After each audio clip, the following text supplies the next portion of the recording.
Pride and Prejudice by Jane Austen. Chapter 48.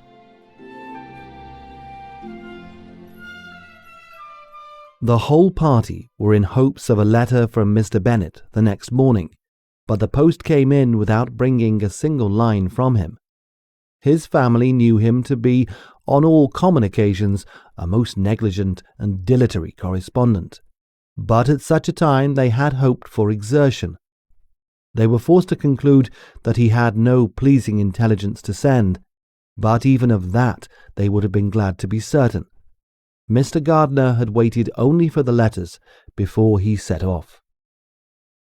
When he was gone, they were certain at least of receiving constant information of what was going on, and their uncle promised at parting to prevail on Mr. Bennet to return to Longbourn as soon as he could, to the great consolation of his sister, who considered it as the only security for her husband's not being killed in a duel. Mrs. Gardiner and their children were to remain in Hertfordshire a few days longer, as the former thought her presence might be serviceable to her nieces. She shared in their attendance on Mrs. Bennet, and was a great comfort to them in their hours of freedom. Their other aunt also visited them frequently, and as always, as she said, with the design of cheering and heartening them up, though as she never came without reporting some fresh instance of Wickham's extravagance or irregularity, she seldom went away without leaving them more dispirited than she found them. All Meryton seemed striving to blacken the man who, but 3 months before, had been almost an angel of light. He was declared to be in debt to every tradesman in the place, and his intrigues, all honoured with the title of seduction, had been extended into every tradesman's family. Everybody declared that he was the wickedest young man in the world, and everybody began to find out that they had always distrusted the appearance of his goodness.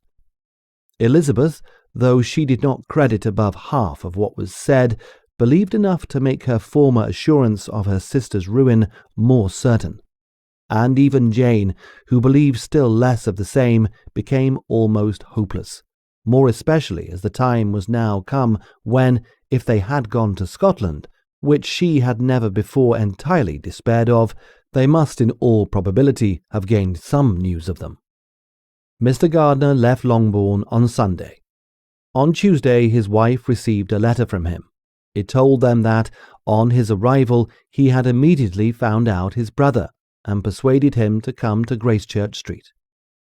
That Mr. Bennet had been to Epsom and Clapham before his arrival, but without gaining any satisfactory information, and that he was now determined to inquire at all the principal hotels in town, as Mr. Bennet thought it possible they might have gone to one of them on their first coming to London, before they procured lodgings.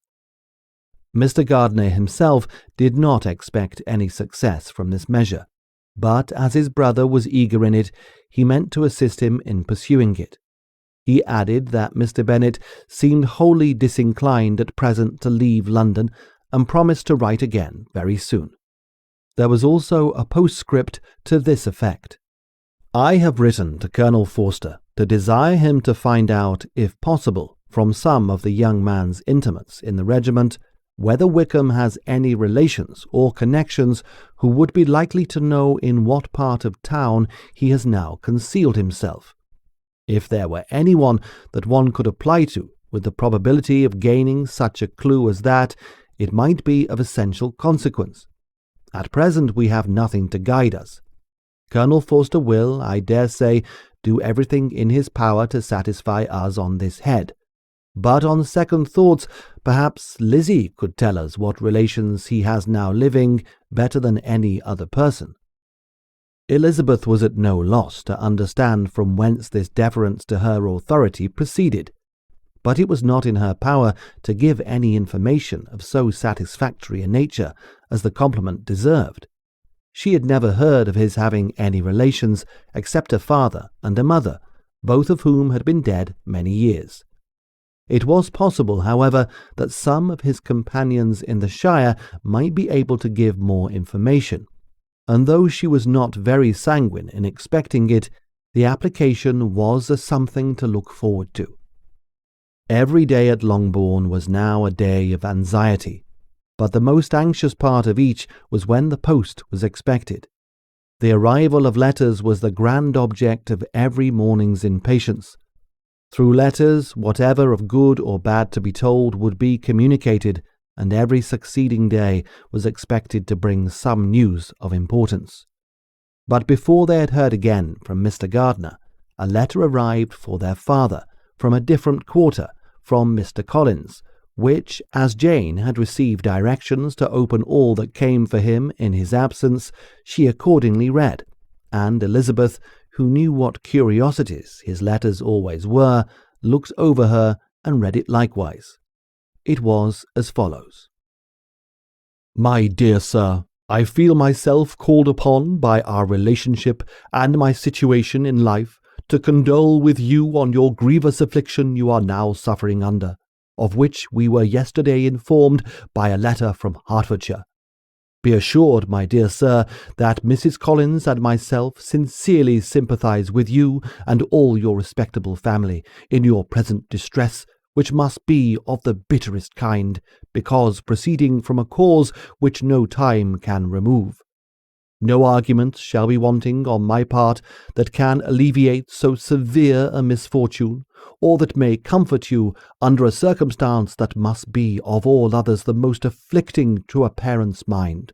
The death of your daughter would have been a blessing in comparison of this, and it is the more to be lamented because there is a reason to suppose, as my dear Charlotte informs me, that this licentiousness of behaviour in your daughter has proceeded from a faulty degree of indulgence, though at the same time, for the consolation of yourself and Mrs. Bennet, I am inclined to think that her own disposition must be naturally bad, or she could not be guilty of such an enormity at so early an age.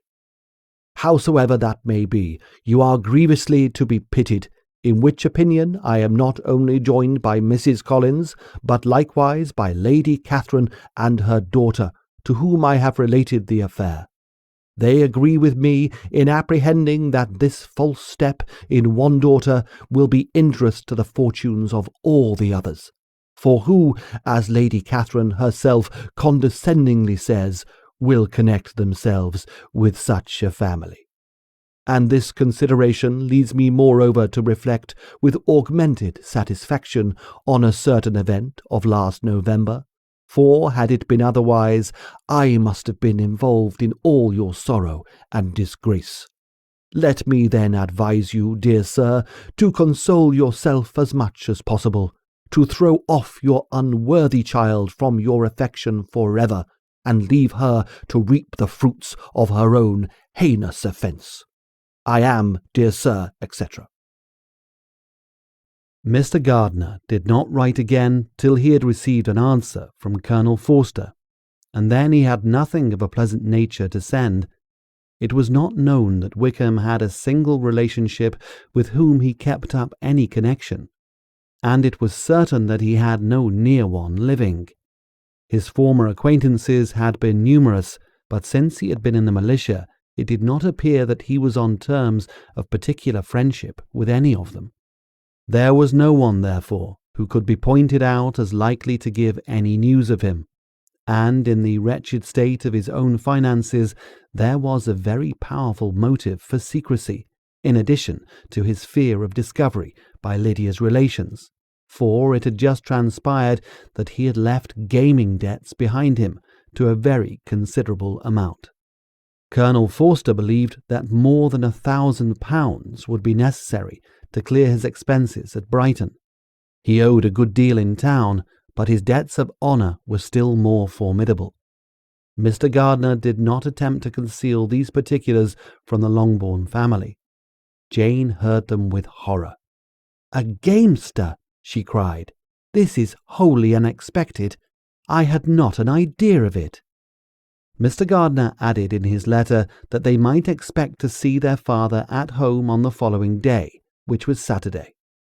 Rendered spiritless by the ill success of all their endeavours, he had yielded to his brother-in-law's entreaty that he would return to his family, and leave it to him to do whatever occasion might suggest to be advisable for continuing their pursuit.